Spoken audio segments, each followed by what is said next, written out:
So now, you make the next announcement. Okay.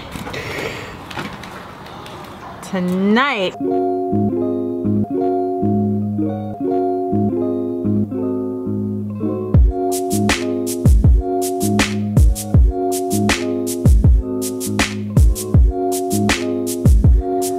We are on our way to our breakfast morning meeting. I am so tired. We've been attempting to train Rainier to not breastfeed as much during the night. It's harder to train me than it is my baby. They took off all the stickers except for ours.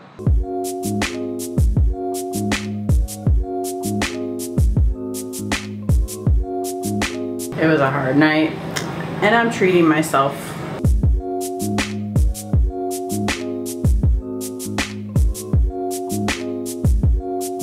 All right, is going down at this breakfast meeting. Things got intense.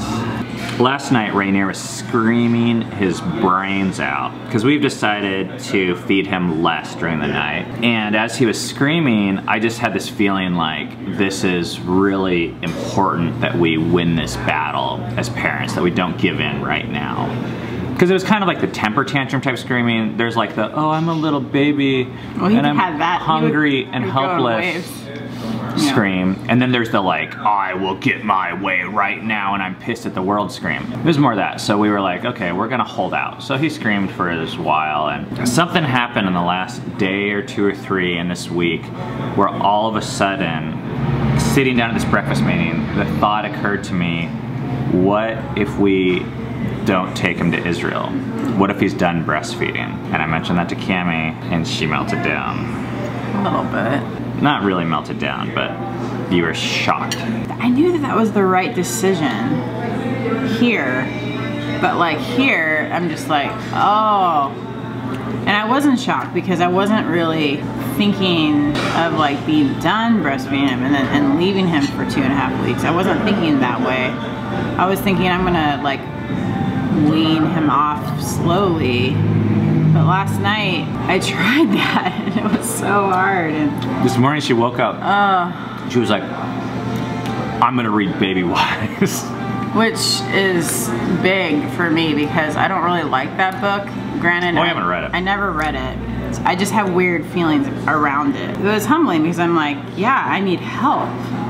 Like, I can't have days and days like this. But this is a huge adjustment because we've never breastfed a child this long. We've never wanted to, for various reasons, personal space and just being physically and emotionally overwhelmed.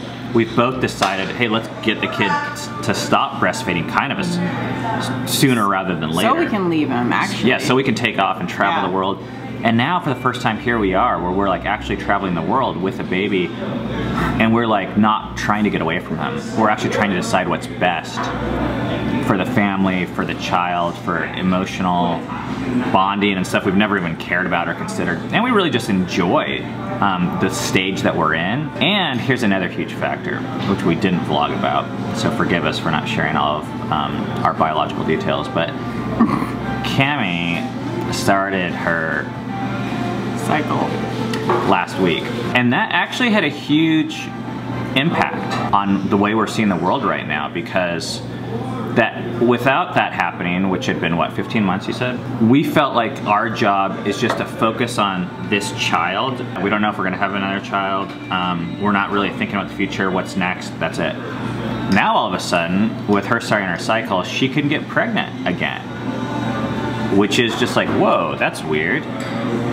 It's like a natural entering into a different season kind of thing. Yeah, and not that we're gonna be like aggressively trying to get pregnant or have more children, but it's just like, oh, the next chapter is open. I feel like we're closing, have the ability at least to close the last chapter a little bit. Like our baby's growing up, and no, I really don't want to. And it was really fun. We enjoyed this childhood or baby stage more than any of the others. Yeah. Hands down.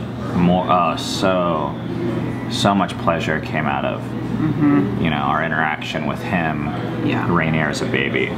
for so many reasons. So we got all the passport, we did everything, and now we're like, so Cami said she couldn't even finish her food. I lost my appetite. Right now I'm feeling sad. I don't know what the other feeling is. It's like relief, clarity, excitement for the new chapter in our lives. I also think I feel a little conflicted because I'm like, oh, he's my baby, he's still my baby, but it's time to move on, but he's still my baby.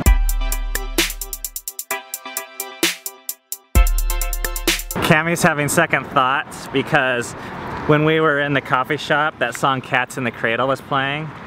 He learned to walk while I was away. And that's gonna be Rainier. He's gonna learn to walk while Ben and I are in Israel. Okay, now comes the tricky part. We leave in about 3 days.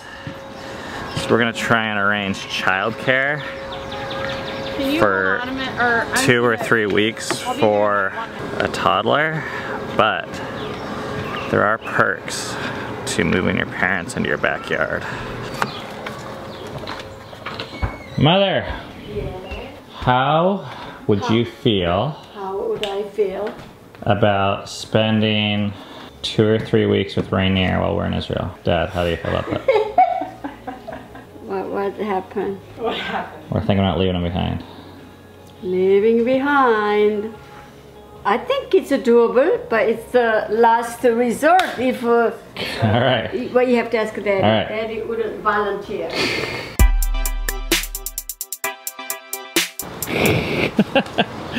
What is that? Nothing. Julia's gonna find out about that. Where'd that go? It was a stick. I just saw it here. Now there it is. It's still hot. What time is it? At least he's not smoking before 9 a.m. again. Here, you might as well enjoy it.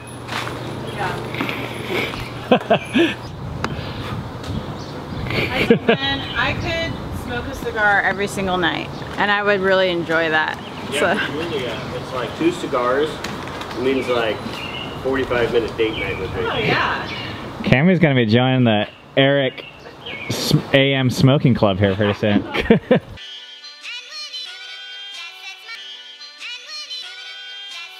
This is our first run since the marathon, which has been more than a week now. We're not gonna go very far, but I'm a little bit nervous still. Plus it's pretty warm today and I don't do super well running in the heat.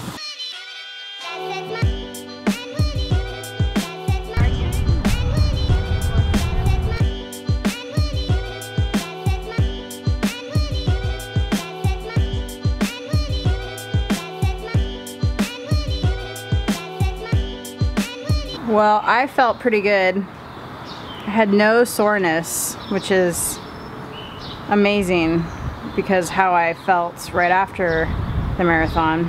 Filia had a hard time. It was only 4 miles, but she struggled, partially because of the heat, but also it's just really interesting because she did so well with 26.2 miles and then she broke down with 4 miles, and to me that just shows so much how this is it's so mental in our heads. When we're having issues up here, we're gonna have issues a lot of times with how our body functions. It's all connected. Hi, you found me.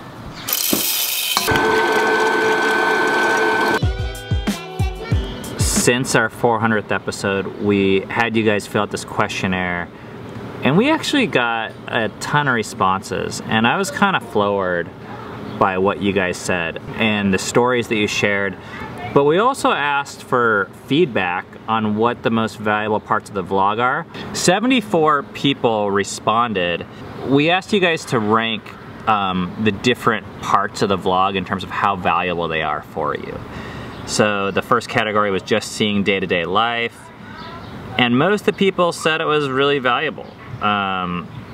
We asked long talking segments with Ben and Cami, more than 5 minutes, and most everyone thought that was valuable, which I actually was really surprised at that one, because I'm always hearing this thing in the back of my head, especially with like YouTube, like, oh, quicker is better, and people's attention span is so short, so if we're talking for more than 3 minutes, we've probably lost them. We don't have like confetti and balloons. Aren't doing the like icebreaker cake challenge. Yeah. With reactions to cultural events or videos, which I think we've only done 2 or 3 videos, there was really mixed. That was like one of the lower ones. People said they didn't value that. Well, or it's like, I kind of do. I think those videos, a few of them have been really important though, especially in bringing in first-time viewers. I think maybe. Also, reactions to comments was lower. It's still like positive. Working out, running, that was really kind of funny because some people said they really enjoyed it and liked it, but then it got lower than some of the other things, but still highly, highly positive. Of course, I think some of the people that are taking the time to fill out the survey are probably some of the people that either care about us or are getting more out of the videos than, you know, just some standard people.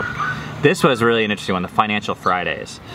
That one, yeah, it had a lot of positive, and I think I let a few people kind of in the comment section like get to me, who say like, oh, this is weird or awkward, but it only takes a few people who say like, wow, this has really helped my husband and I or our family figure out finances because we don't have access to this type of information. That's like, okay, I think we should keep on doing this. Q&As, man, people love Q&As. There's no one that said it was completely unvaluable to them. It's so weird. I always think Q&As must be so boring because they're so like random. Maybe it's kind of like mail time. Not that we have mail time, but it's something where they can... Hint, hint, not that we have mail time because you don't send us mail. Because we don't have mail. Where it's interacting with like the audience. Tattoo Tuesdays. Okay, this is bullshit. Because you were the ones that asked for the explanations for the tattoos to begin with. I didn't want to do it, but enough people have comments that were like, okay, we'll do it. We want to know. So I recorded an intro, and now people say it's not very valuable. Well, guess what? We've already started the series, and we're not going to end it till we're done. We can't just quit in the middle. And we're going to keep getting tattoos. So we're all stuck with it now. Live stream events. That's very mixed. But more people said it was valuable than not. The thing that I love about live streams, I mean, the thing I love about all of our vlog period is it's hard to remember for us that it's always optional for you guys to watch it. So sometimes when people leave negative comments, I feel like, oh crap, I need to like adjust it. Yeah. Yeah, when it's like,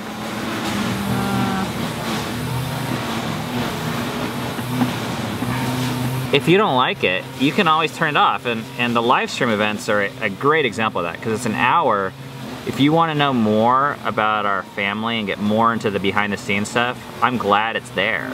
If you don't, no worries. Then there were people answering the question, how long they think Fight for Together episodes are. 73.6% people said you like them just the way you are. And actually, the second place was 22% said they wish they were longer. This is a tricky one because in one sense it's kind of flattering. I'm like, okay, cool, you want to see more of us. Who wouldn't want to? Also, I don't entirely believe you. If I'm to be honest, I don't. Yeah, do you really, once you got them longer, would you be like, oh, this is awesome? Would you think they're as high of quality and enjoy it as much? Would you learn as much?